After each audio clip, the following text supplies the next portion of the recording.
Well,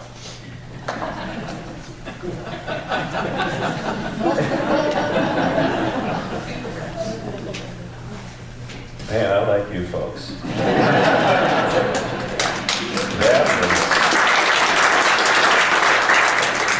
That was awesome. Man, y'all, I want to take y'all home with me. And the rest of you, I gotta say, not only do I like you, I admire your daring. I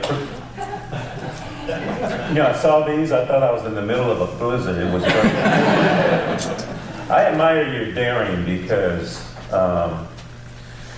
the fact that you invited me here to speak, and knowing, as I'm sure you do, that I come from a worship tradition where the preachers were, let's see, how shall I put this? They had stamina.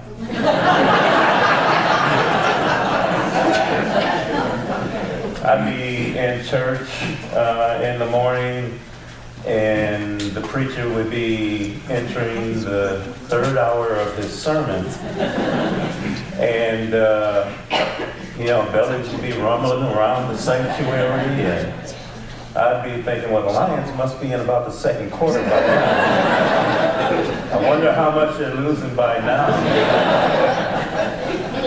But don't worry, I can see the looks in some of your faces. Don't worry about it. I'm going to keep it down. I'm going to try to keep it down to about an hour, or at most 2, so don't worry about it. It's going to be okay. I wanted to talk a little bit about something that's near and dear to my heart. And I really appreciate the readings we had this morning. They were great. That meditation was just moved me no end. And I come at the whole issue of fatherhood, as most men do, or as many men do, most fathers do, from 2 directions. We're fathers and we've been sons. We've had fathers. And so I have 3 sons. And I have 8 grandchildren, 6 of whom are boys. And so I think about fathers a lot. When it comes to being a grandfather, I love being a grandfather. That is no news to anybody who knows me. I'll show pictures to anybody I can throw down on the ground and pin down and show them to. But there's something I love even more than being a grandfather, and that is watching my sons be fathers. Because I've been told all my life that that's not going to happen. I'm not going to be a good father because I grew up without one. It's a self-perpetuating crisis. That's what I've been told all my life. And all of us, we're all kind of amateur sociologists, aren't we? We do that. We ask questions, we try to explain, and we approach it from this strictly determinist point of view. This has to happen, therefore this will happen. Well, I'm here today to say that this may have happened, but this doesn't have to happen either.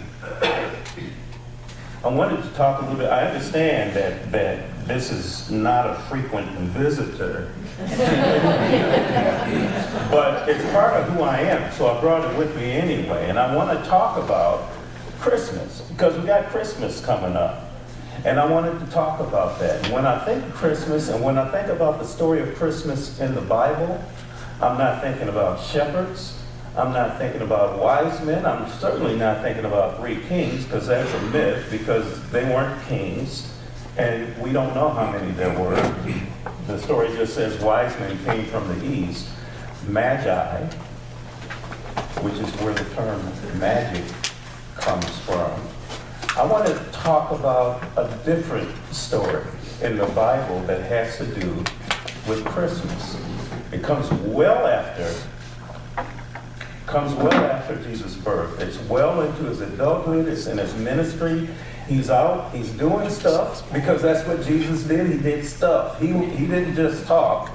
He walked. He did stuff. And he's out and he's talking to people and he's healing the sick and he's curing the blind and he's doing all these things. And all of a sudden somebody comes up and they tell him. And this story appears in 3 of the 4 Gospels, in all 3 synoptic Gospels. Somebody comes up and they say, your mother and your brother are outside and they want to talk to you. And what did Jesus say? He said, who are my mother and my brothers? Then he points to his disciples. These are my mother and my brothers. Whoever does the will of God is my mother and my brothers. Now this is a story obviously about relationship. It's a story about accomplishment. It's a story about doing. You notice they didn't say whoever believes certain things about God is my mother and brothers.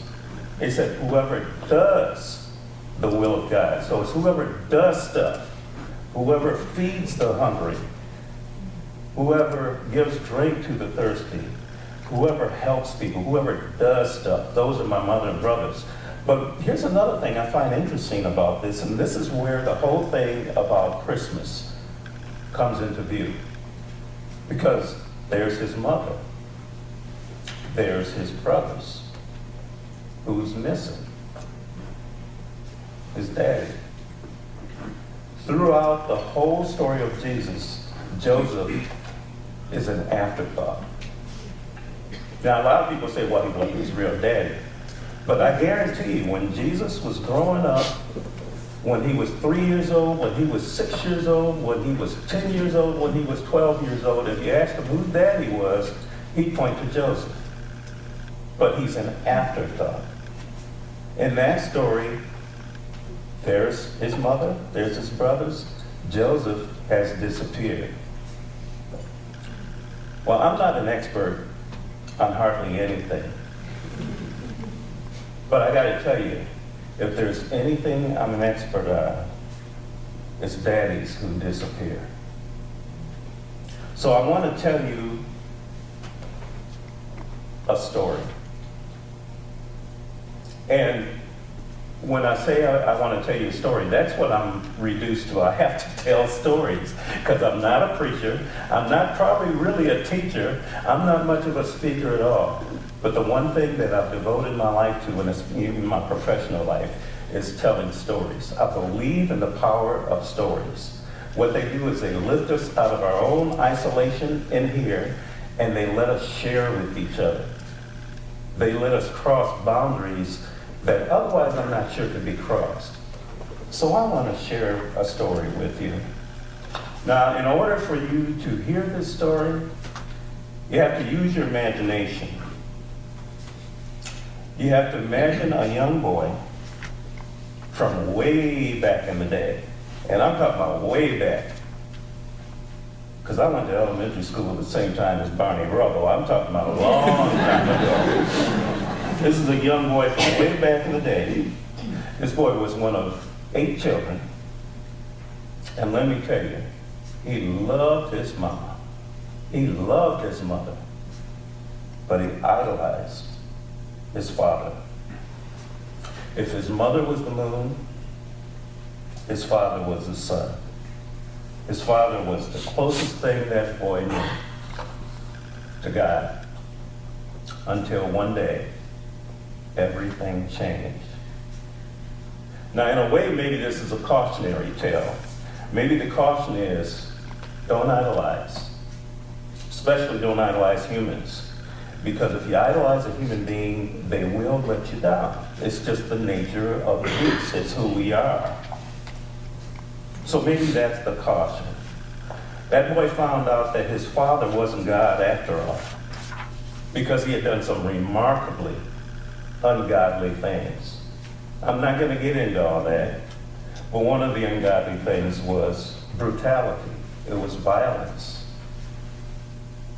There's a memory that sticks with that young boy even to this day, and that is one day they had been told by their father, the whole family, that they couldn't go into the living room and watch television.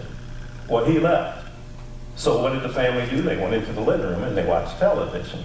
It was a special treat because they got to watch television in their own home. Until all of a sudden they looked outside the window and they saw the father's car coming up in the driveway.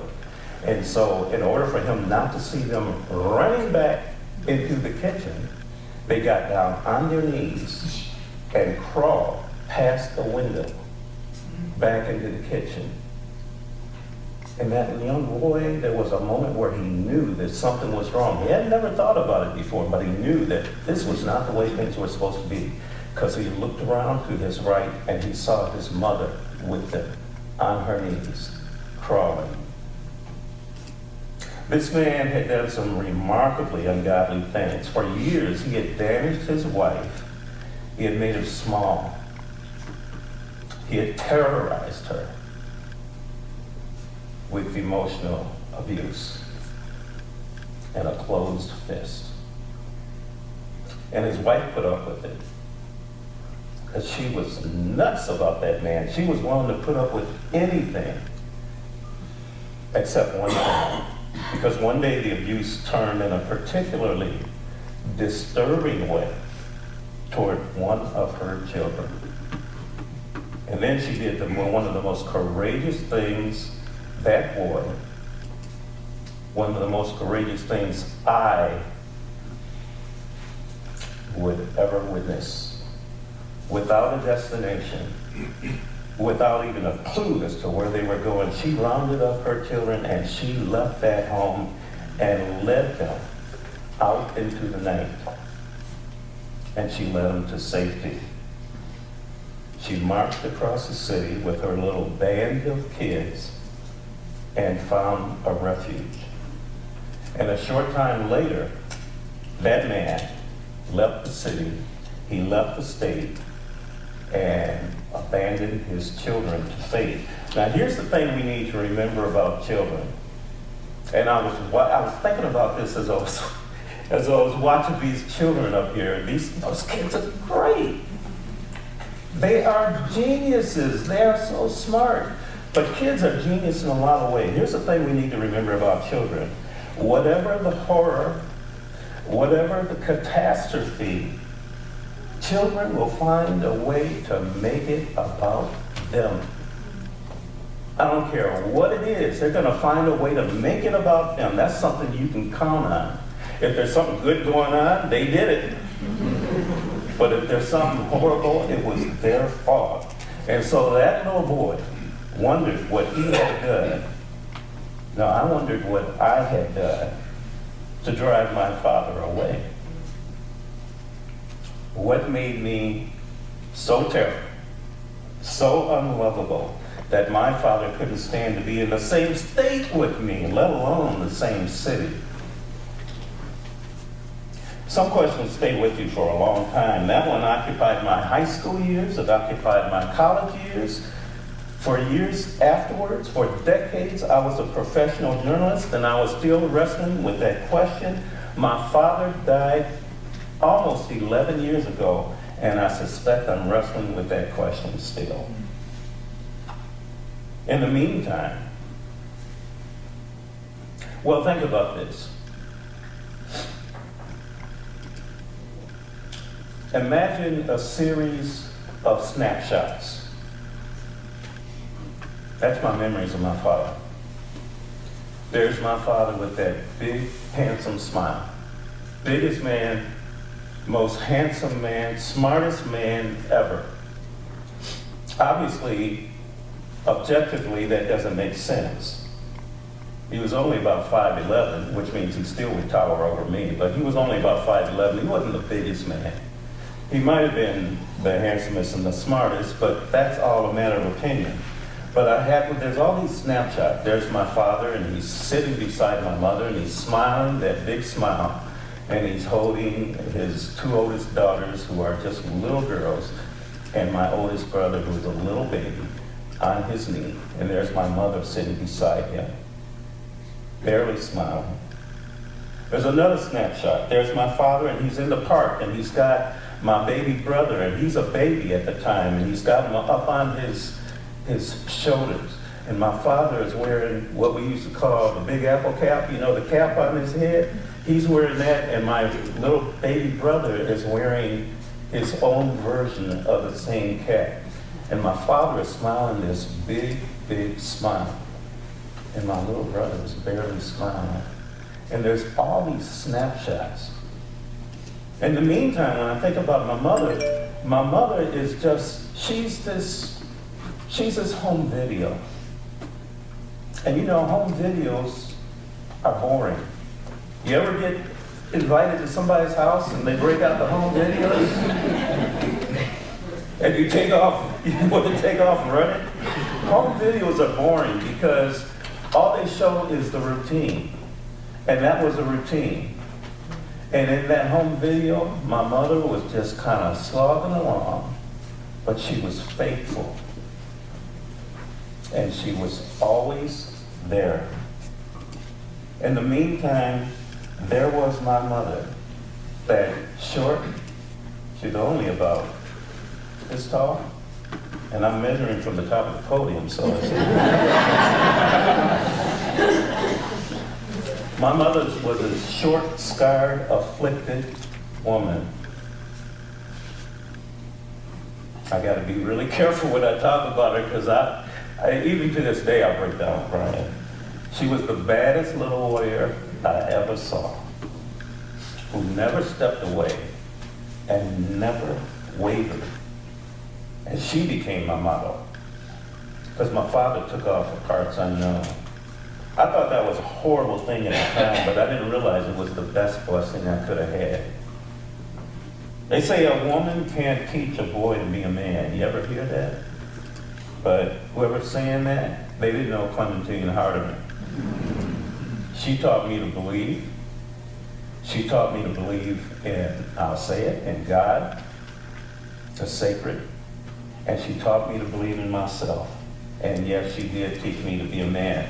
You know, I talked about that boring kind of drudgery that always there, never away, and all that kind of stuff. And a lot of times you don't know what's going on when that's going on. It takes you reflection. It takes looking back to discover what happened. Now I look back and I think about some of the things she did that were actually miracles, but I didn't recognize them at the time. She used to talk about me going to college. Now when you get to college, she said, now when you get to college, I want you to do this, I want you to do that. When? Never if. Always when. And now when I think about that, that was ridiculous. We were so poor. I'm thinking college, but at the time, it never even occurred to her to doubt when you get to college. And she said it so casually and so confidently that, guess what? It started to get contagious. I'd be talking about, I said, well, when I get to college, it didn't even occur to me what a miracle that was, because it had slipped in there the way miracles, real miracles do. It slipped in. I had caught the disease. She taught me to be a man. College wasn't the only thing. There wasn't enough money for a lot of things. In fact, we got real used to there being, well, can't do that. Not enough money. But every night, that woman set the table for 8 kids. And each night, dinner was like it was like in the Bible. It was like a subset of the feeding of the 5,000. It was amazing. It was never fancy. Sometimes it was beans. Sometimes it was neck bones. Sometimes it was spaghetti. Never meat, just the spaghetti. But there was always enough to keep us alive, and I didn't know what it meant to be hungry. I'm amazed at that now. That's a miracle. That's sacred. I never ate as much as I wanted to, but I always ate as much as I needed to. I never knew what it was like to go hungry. Sometimes you don't recognize miracles when they're happening. You take things for granted. Somehow my mother kept us fed and clothed and sheltered. I could count on going to bed with a roof over my head each night. I never worried about that because somebody else did. I could count on waking up with a roof over my head the next morning. I never worried about that. I could count on the heat being up and the lights working and the water running and simple math. There shouldn't have been enough money, but there always was. My mother accomplished all these things by dealing out $1 here and $1 there and enough to keep the bill collectors maybe not satisfied, but at least at bay. And she did all these things. And sometimes I would wake up in the middle of the night and I'd hear her praying. Sometimes I'd wake up in the middle of the night and I'd hear her crying. And sometimes the difference between one and the other was impossible to tell. And while she was doing all this, my father was hundreds of miles away, and he was on his way to becoming a wisp of a memory. And I had no idea where he was. I didn't know what he was thinking. I didn't even know if he was alive. I got used to putting down where it said father's address, whereabouts unknown. That became the standard thing that we wrote. Now, I didn't come here this morning to make you listen to another tribute about mothers. A lot of us have mothers like this one. Some of you are mothers like this one. I just wanted to say a few words about something that I was raised on, and that is the concept of God as Father, and what that concept might sound like to a kid who grew up one father short. Now that's a huge challenge. Characterizing a concept as big as God, as big as the sacred, characterizing that concept's power, that concept's presence, that concept's love. Those things are immense. We had a great conversation this morning in the 9 o'clock gathering where we talked about some of those things. We talked about not knowing and talked about concepts that are too big to wrap our minds around. And that's the whole meaning of transcendental. Limitless concepts coming down to limited minds, and Lord knows my mind is limited.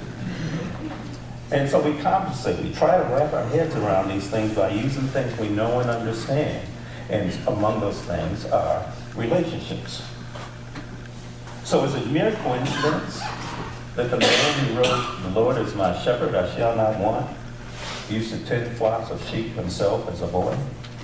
Is that any coincidence that the man who wrote that used to drive away the predators with a simple sling and a few stones? Is it any wonder that the prophet Hosea, who compared the God of the universe to a cheated on husband, had been cheated on himself?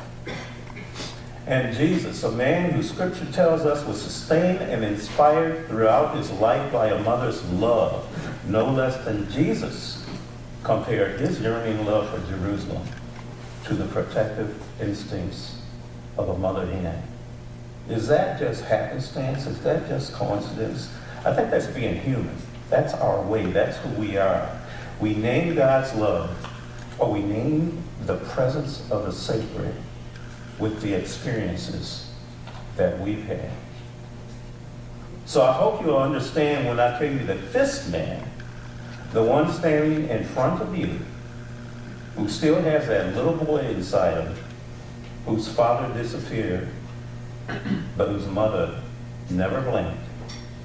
I hope you will understand when I say that there's a lot about God's ways that he finds nothing less than maternal. I have a mother who was steadfast, and I believe in a God that's steadfast. I had a mother who was faithful, and I believe in a God that is faithful. I had a mother who came through. I had a mother who found a way in spite of everything, and I had a father who just threw up his hands and split. I had a mother who never did. And yet I'm here to tell you this morning that in a lot of ways, I appreciate the characterization of God as Father. Now, I appreciate the characterization of God as a lot of things. The other day I was walking in the park, and for some reason there were a lot of people in the park, and I was the only one without a dog. I felt like I had showed up in the wrong convention. Everybody's walking by, and they got dogs here and dogs there, and they're all on leashes. But there's dogs everywhere. And two people walked past, and one of the dogs snarled at the other, and the other dog went, whoa, what did I do? And I thought about that, and I thought of God as dog walker. Now, I know that sounds ridiculous, but I thought about that. I thought about God as somebody who guides us when we have to be guided. God as someone who keeps the peace. And I thought about that. But I've come to appreciate the concept, the characterization of God as Father more than I can tell. Let me tell you one more story, and it's a short one. I was there for this story, even though I didn't witness it. I know it sounds impossible, but that's the way it happened. The witness was my oldest son. He was a teenager at the time. And one day he had a friend over, and that friend said something that surprised my son. He asked my son, who's that man who's always at your house?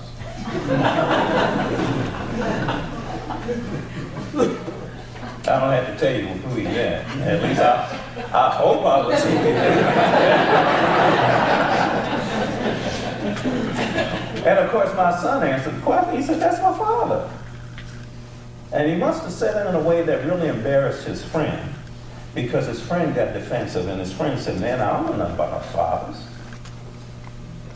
I want to talk about that a little bit. I want to speak up for that young man. Not talking about my son, I'm talking about his friend. I want to speak up for him, because that sounds really bad. But he wasn't ignorant. And Lord knows he wasn't stupid. He was applying the lessons of his experience. And his experience was this. He got robbed. I want you to meditate on that for just a minute. I want you to think about what that means. Who is that man that's always at your house? That's a double-edged question. You know what else it means? It means, where is the man who's never at mine? It means, what's wrong with me? It means, what makes me so terrible and so unlovable that I no longer can recognize what a father looks like when I see one? My God, something has happened to us. Something has been broken. We have arrived at a place where the very idea of a father in the house is unthinkable. And don't think just because it hasn't happened to you that it won't. Because certain people are canaries in the coal mine. What's happening to them is on its way. We have come to a spot in the wilderness where certain words, and we got a lesson in the word welcome this morning, but we have come to a spot in the wilderness where certain words have lost their meaning. We got a whole generation of people who treat fatherhood like an unnecessary appendage. I've heard young women saying, well, I don't need no man to raise my kids. And of course they say that. What choice do they have? We've got a whole generation of fathers who have convinced themselves that the job is optional. My son one time was walking down the street with his best friend, and when he was going into the store, and a man was coming out, and his friend froze. He froze. And my son turned around and said, what's wrong? And he said, that's my father. And they hadn't even spoke. That was much worse than my experience. My experience was a man who had disappeared. This experience was a man who was still in the community and had disappeared nonetheless. What's wrong with me? What makes me so unlovable? They just remove themselves from the premises. And some don't even go that far. They live in the same community. I'm going to go back to the Bible again, fulfilling Jesus' prediction to Peter. You'll deny you ever knew me. And I'm just dying to tell you a different story. And there are different stories to be told. There's a myth that black fatherhood in particular is in a crisis. And I'm not going to say that's not true, because each child without a father is a crisis. But there's some things I got to say, speaking of for black fathers. Black fathers may be in the home less, but they are just as, statistically, in general, they are just as involved in their children's lives. Black fathers who are not in the home are more involved in their children's lives than fathers from other races who are not in the homes. And there are more homes where black fathers, single fathers are raising their children than in other races. So I don't want to jump on black fathers. I want to jump on fathers. I want to jump on fathers who are not in their kids' lives. I want to jump on uninvolved fathers. I want to jump in unconvinced fathers. I want to say, you're killing your kids. But I am so proud of the fathers who are doing their job. And I just want to say that one of the proudest things I am of is my 3 sons. I'm not kidding when I say I love being a grandfather, but the thing I love most is watching my sons be fathers, because they put the lie to that crap. They put the lie to that myth. And I just want to say one more thing. I wanted to tell you the story of, for me, a guy who was a father. In spite of the fact that he had mother-like tendencies, because my mother was amazing. But I want to declare my solidarity with all the fatherless children out there, because I was like them, desperate for an explanation. I was in the market for a father, and God stepped up. So to all the faithful fathers and mothers who are here this morning, I thank you. I salute you. And to all the fatherless children, I offer this road out of despair. Turn it around. Don't make excuses for yourself. Don't give up. You can do it. If your father wasn't there, be a father yourself. Turn it around. We can do it.